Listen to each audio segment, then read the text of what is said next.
This is Land of Havilah, Daniel 2. Coming up, Nebuchadnezzar had a disturbing dream. Verse 1.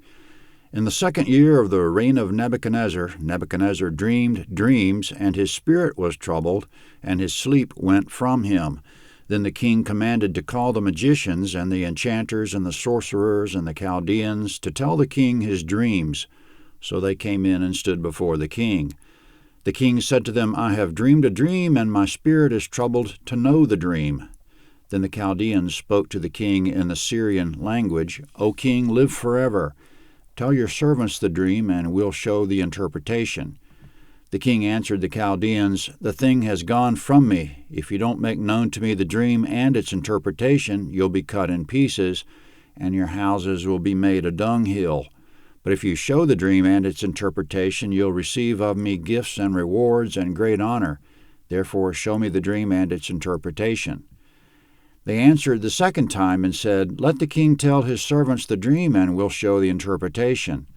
The king answered, I know of a certainty that you're trying to gain time, because you see the thing has gone from me. But if you don't make known to me the dream, there is but one law for you you've prepared lying and corrupt words to speak before me until the situation changes.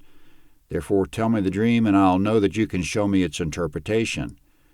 The Chaldeans answered before the king and said, There's not a man on the earth who can show the king's matter, because no king, lord, or ruler has asked any such thing of any magician or enchanter or Chaldean.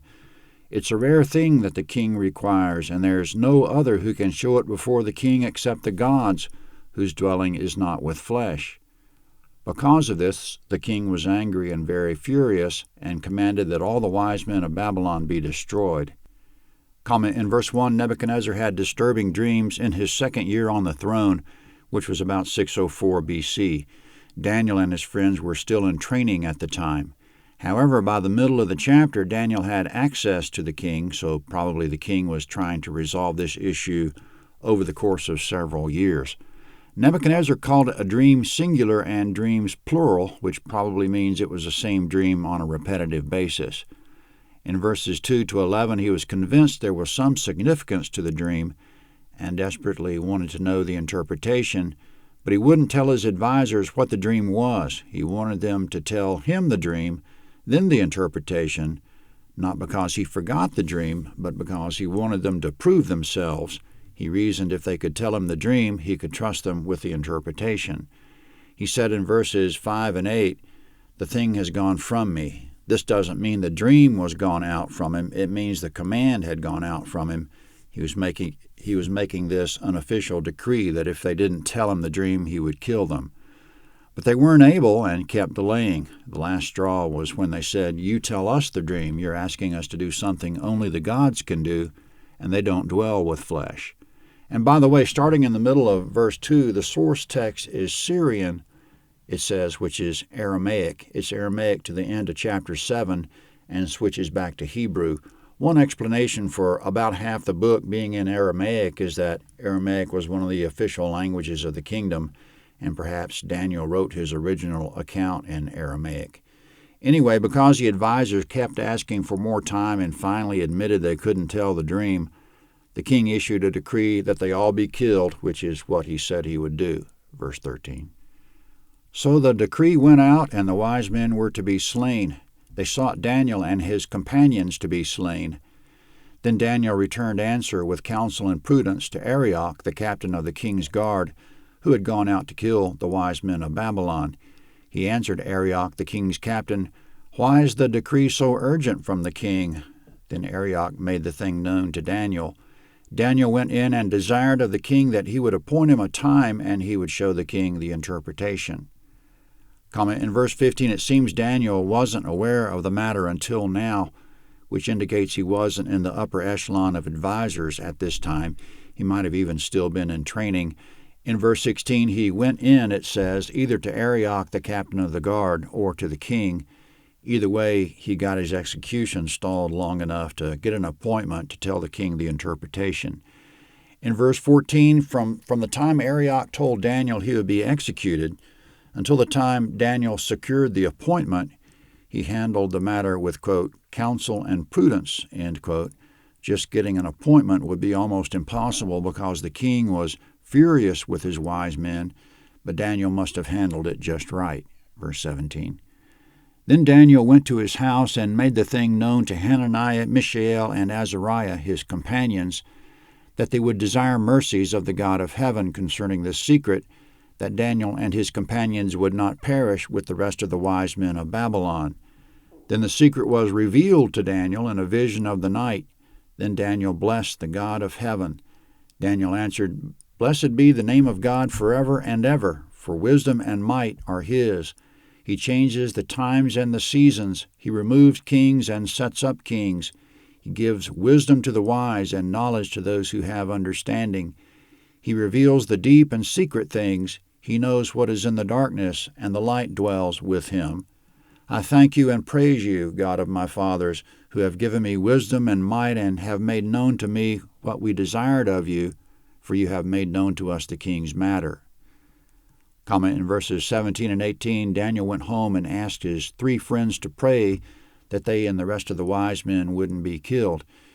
God answered the prayer in verse 19. He revealed it to Daniel in a vision of the night, which probably means he caused Daniel to dream the king's dream that night.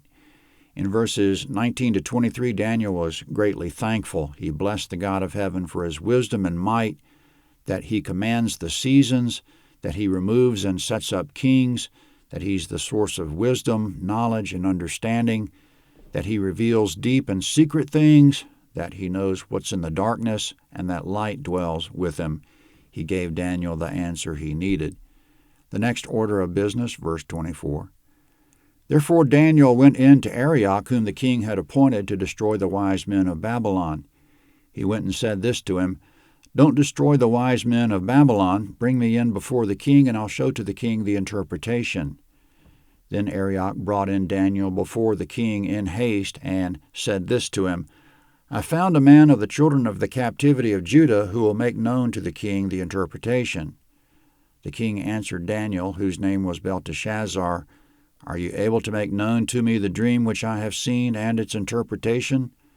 Daniel answered before the king and said, The secret which the king has demanded can't be shown to the king by wise men, enchanters, magicians, or soothsayers, but there is a God in heaven who reveals secrets, and he has made known to the king Nebuchadnezzar what will be in the latter days.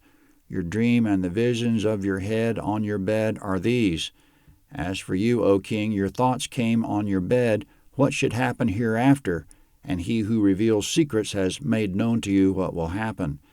But as for me, this secret is not revealed to me for any wisdom that I have more than any living, but to the intent that the interpretation may be made known to the king, and that you may know the thoughts of your heart.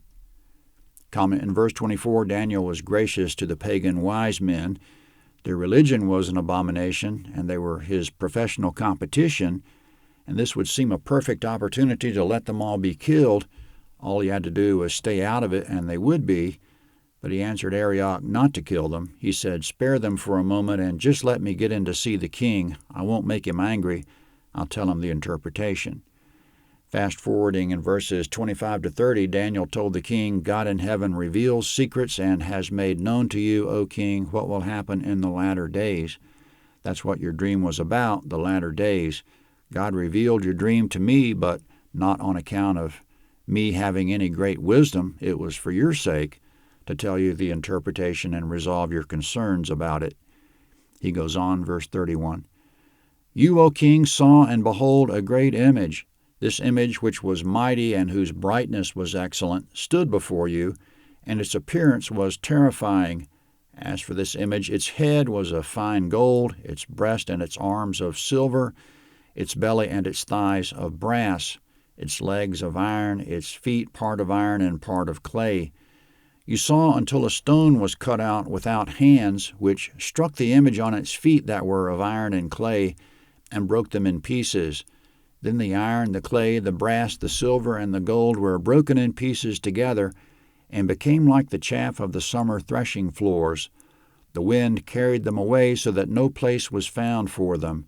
The stone that struck the image became a great mountain and filled the whole earth. This is the dream, and we will tell its interpretation before the king. Comment in verses 31 to 35, Daniel told the king his dream. The dream began with the king seeing an image or statue in the shape of a man standing. The image was mighty, bright, shiny, and terrifying. The head was gold, the chest and arms were silver, the belly and thighs were brass, the legs were iron, and the feet were a mixture of iron and clay. Then a stone was cut out without hands. It struck the feet of the image, and the feet and all the statue were broken in pieces. The pieces became like chaff on the summer threshing floors, so small and insignificant that they blew away in the wind and couldn't be found. But the stone became a great mountain that filled the whole earth. And moving on to the interpretation, verse 37. You, O king, are King of kings, to whom the God of heaven has given the kingdom, the power, the strength, and the glory. Wherever the children of men dwell, he has given the animals of the field and the birds of the sky into your hand, and has made you rule over them all. You're the head of gold. Comment in verses 37 and 38, the head of gold represents Nebuchadnezzar and his might and supremacy. He ruled, quote, wherever the children of men dwell, end quote. Nebuchadnezzar knew he had frontiers, but probably he considered those places to be poor, illiterate, primitive, poverty-stricken lands that couldn't provide any tribute. Therefore, he had no aspirations for them. Nebuchadnezzar's Babylonian kingdom had it in common with all the kingdoms of the image that they ruled the promised land. In Yahweh's mind, this was key because Yahweh laid particular claims to that land. He told the Israelites the land was his, Leviticus 25:23. He said it was his inheritance, Jeremiah 16:18.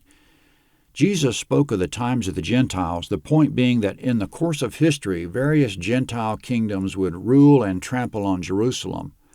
The Jewish people would fall by the sword and be led captive into all the nations until the times of the Gentiles are fulfilled, Luke 21:24.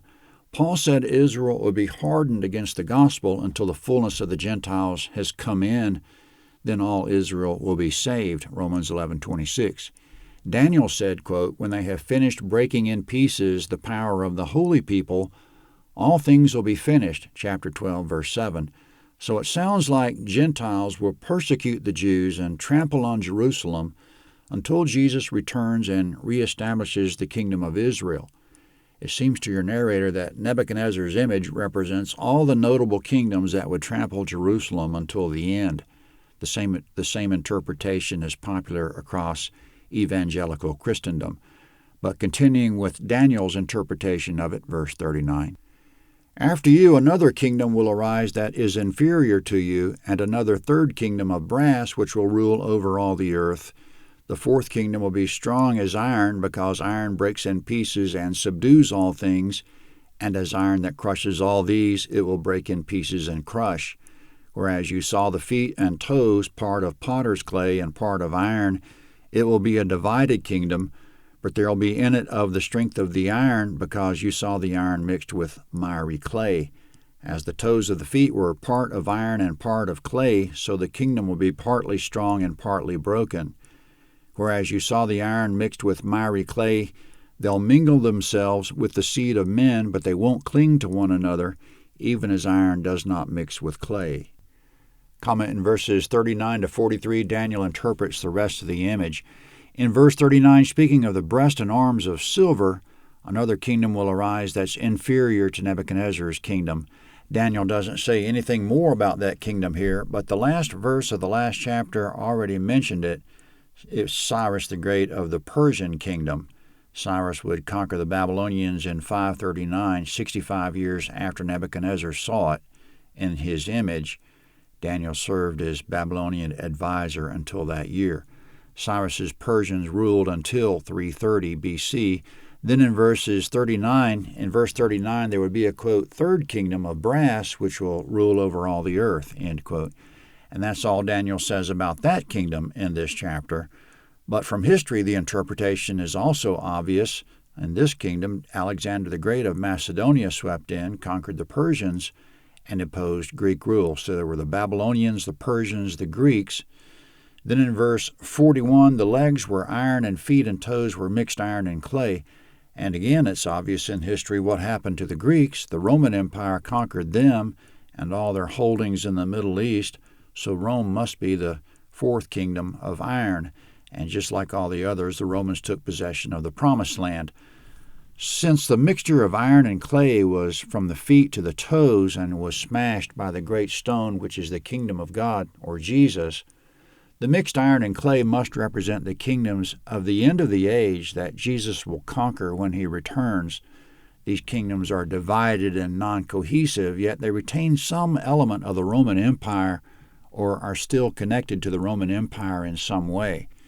In the past few centuries, Western culture has swept the world, and Western culture has its roots in the Roman Empire. Some might object and say Greece was the cradle of Western civilization, but Greece was part of the Roman Empire, so it's easy to characterize a large part of the world today as a vestige of the Roman Empire, but a fractured and non-cohesive version of it, with large parts of the world that don't have Roman roots at all, the way iron and clay of the image were dissimilar and not cohesive.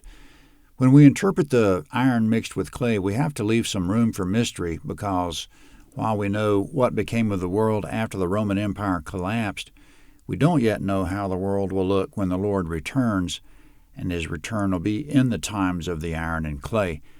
Now speaking of the kings or leaders represented by the iron and clay, verse 44. In the days of those kings, the God of heaven will set up a kingdom which will never be destroyed, nor will its sovereignty be left to another people, but it will break in pieces and consume all these kingdoms, and it will stand forever.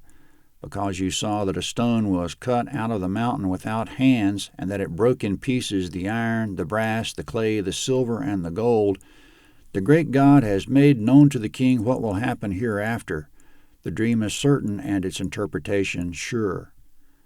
Comment in verse 44, the God of heaven will set up a kingdom that will replace the kingdoms of mixed iron and clay. The sovereignty of that kingdom won't be left to another people, which means the kingdom will never fall to another kingdom. It's the final kingdom which will break in pieces and consume all other kingdoms.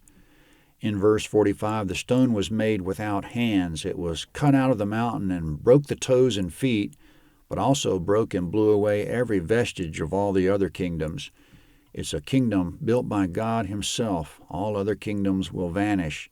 The dream is certain and interpretation sure. In the dream, the pieces blew away like chaff from the summer threshing floors. This indicates the final kingdom will be something like a summer season on the earth.